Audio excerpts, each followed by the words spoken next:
U stara vremena vladao je Kinom okrutni car po imenu Tin Shi Huang. Taj car je naredio da se sagradi veliki zid dugačak 10.000 milja. Po njegovom naređenju skupljani su ljudi iz čitavog carstva i odvođeni na granicu kao robovi. Tamo su teglili kamenje do smrti. Zbog iscrpljenosti umiralo ih je na hiljade. Među nesrećnicima upućenim na gradnju zida nalazio se jedan mlad čovjek po imenu Wang Xiliang.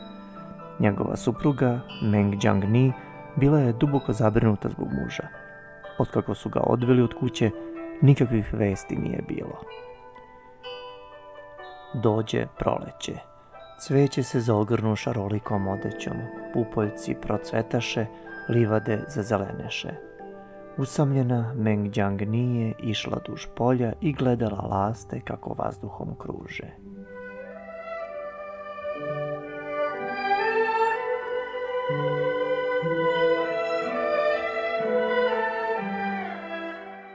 Pomislih, ovuda vetrovi ne prolaze. Ali tada videh da je planinska staza posuta opalim laticama trešnje. Ne krivim vetar što surovo rastura cveće. Mislim da je želja samog cveća da umre pre nego što mu vreme istekne. Jednostavno veruj, zar i latice ne opadaju upravo tako? Vreme je proticalo brzo. Prođe i leto, dođe jesen, ali sirota žena nije imala vesti o svom mužu. Ljudi su pričali da se veliki zid gradi negde na dalekom severu i da je tamo tako hladno da se ruke smrznu čim ih promoliš.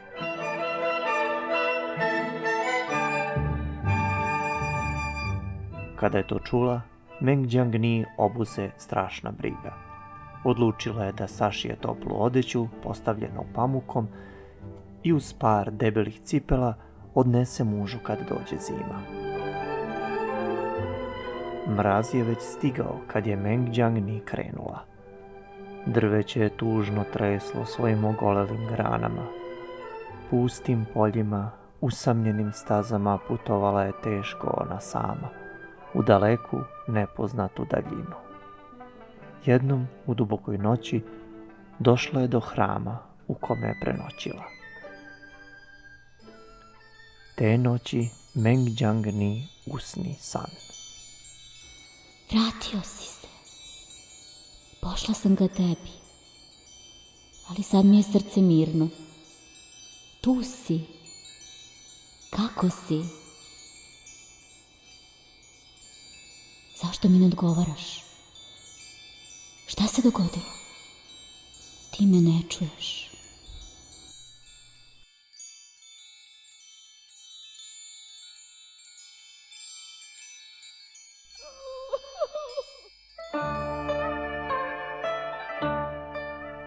Blještavo jutro probudi usnulu ženu.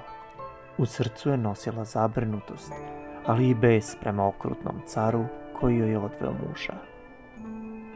Nastavila je put, išla je sve dalje nepoznatim planinama. Dani su prolazili. Sivo beše nebo. Vetar je hučao strmim stenama dok je šiblje šuštalo pod talasima kiše. Bilo je ledeno hladno. Večernji sumrak se spuštao. Ubrzo je došla do zavejanih snežnih predela i staza se više nije videla. Koliko god da je pogled dopirao, nigde nikakvog sela. Hranu je uzimala sve ređe.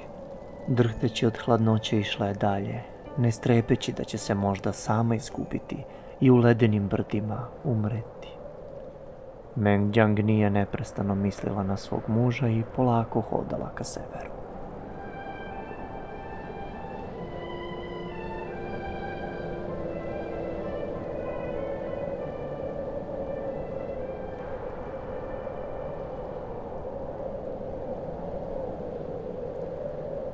Kako bih voljela da on čuje ove zvuke snežnih pahulja što padaju kroz sve dublju noć. Ledenice padaju.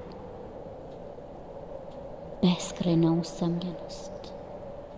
Zimska pustoš. U jednobojnom svetu šum vetra.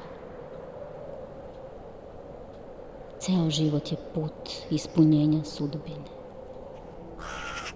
Nad debelim snežnim pokrivačem ugleda gavrana koji sleti u blizini.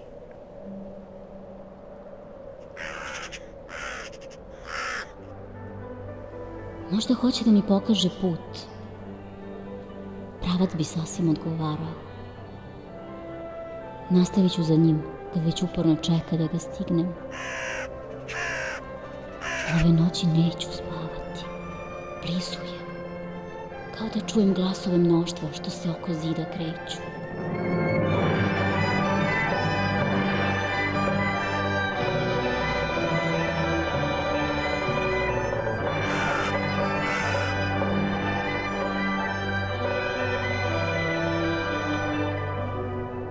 I zaista, na jednom ugleda sa visoke stene ogroman zid koji se kao krivudava zmija prostira u beskraj. Hiljade robova ćuteći prenosilo je kamenje. Pitala bi svakog na koga je naletela da li poznaju njenog muža, ali nikoga nije poznavao. Slike užasa iskrsavale su na svakom koraku. Ljudi mršavi do kostiju tresli su se oko vatre, napukli lončići sa ostacima trule hrane. Pri svakom koraku blato, oči avetinski blede. Videla je ljude koji su na samrti. Gde si? Gde si? Plašim se. Nikoga ne poznaje. Poznajete li Wang Xilianga? Wang Xiliang. Da, znamo Wang Xilianga. Nije izdržao. Umro je nedavno. Sahranili smo ga u temelju zida.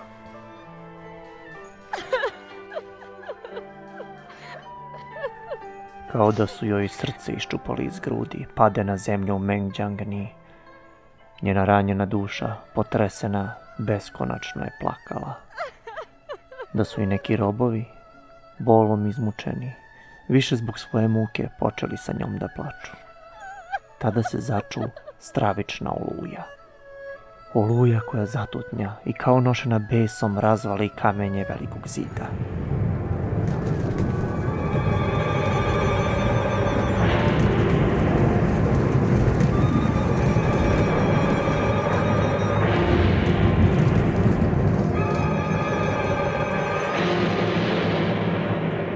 Vest je stigla i do cara Tin Shi Huanga, koji dođe i kad ču šta se dogodilo, pomisli da je ova mala devojka boginja neka.